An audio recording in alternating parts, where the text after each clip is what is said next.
Shalom, kita berjumpa kembali hari Sabtu 4 Juli 2020. Renungan Mesbah Keluarga GBI Kristus Air Hidup dengan tema Mengikut Tuhan Meneladani Prajurit. Pembacaan kita hari ini 2 Timotius 2 ayat 1-7, ayat emas kita di ayat 3. Ikutlah menderita sebagai seorang prajurit yang baik dari Kristus Yesus. Timotius adalah salah seorang pemuda yang mengasihi Tuhan dan merespon panggilan Tuhan dalam hidupnya. Arti nama Timotius adalah memuliakan Tuhan.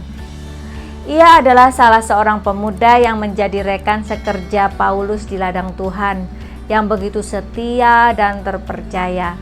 Dalam suratnya, Rasul Paulus berusaha untuk memberikan dorongan dan semangat kepada anaknya yang terkasih ini untuk tetap setia dalam mengerjakan panggilan Tuhan sebagai pemberita Injil, sekalipun ada banyak kesulitan, kesukaran, dan tantangan dari orang-orang yang berusaha untuk menghambat dan menghalanginya. Rasul Paulus menasihati Timotius untuk belajar dari orang-orang yang menjalani hidup sebagai prajurit, olahragawan, dan petani. Setiap orang percaya adalah prajurit-prajurit Kristus yang dipanggil untuk berperang melawan musuh. Karena itu, seorang prajurit haruslah seorang pemberani, bermental baja, dan bukan seorang penakut.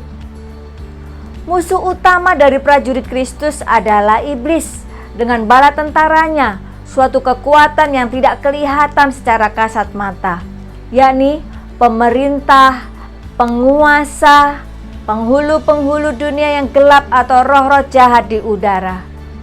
Saudara, sebelum terjun ke medan peperangan, seorang prajurit harus terlebih dahulu dilatih dan ditempa.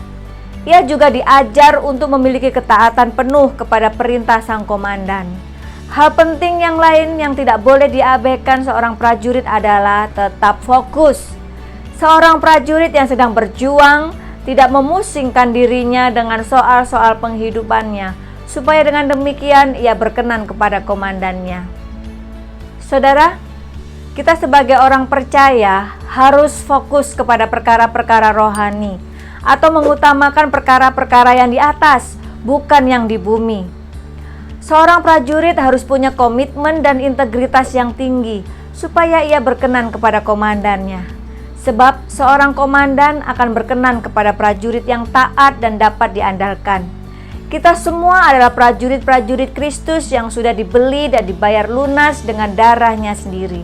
Oleh karena itu, kita harus berusaha agar kita bisa menyenangkan Tuhan dan mempermuliakan Tuhan melalui perkataan dan perbuatan kita. Mari saudara, sebagai prajurit Kristus, kita harus menjadi orang yang taat dan siap berperang setiap saat. Tuhan Yesus memberkati.